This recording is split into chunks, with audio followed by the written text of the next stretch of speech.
Here is a question. Read it carefully and think about the answer. Let us solve it step by step.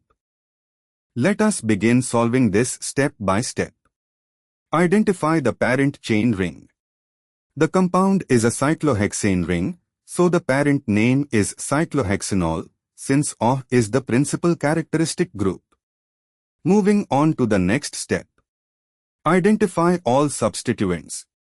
Looking at the structure, there is an OH group, a Cl atom, a Br atom and a vinyl ethenyl CH is equal to CH2 group attached to the ring. Moving on to the next step. Number the ring to give the principal characteristic group, or the lowest possible locant. The OH receives C1.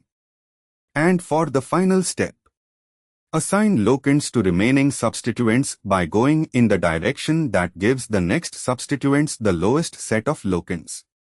From C1, OH, Cl is on the adjacent carbon in one direction, C2, Br is on the next carbon, C3, and the ethenyl group is on the other adjacent carbon to C1, C6. The locant set 1, 2, 3, 6 is preferred over 1, 2, 4, 5, which confirms the numbering.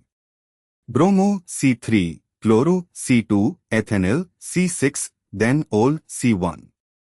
3 bromo 2 chloro 6 ethynyl cyclohexane 1 ol, commonly written as 3 bromo 2 chloro 6 ethynyl cyclohexanol. No other options are present to eliminate, but alternative numbering directions would give higher locant sets and are therefore incorrect per IUPAC rules. Therefore, the correct answer is 3 bromo 2 chloro 6 ethynyl cyclohexanol. The correct answer is shown on screen.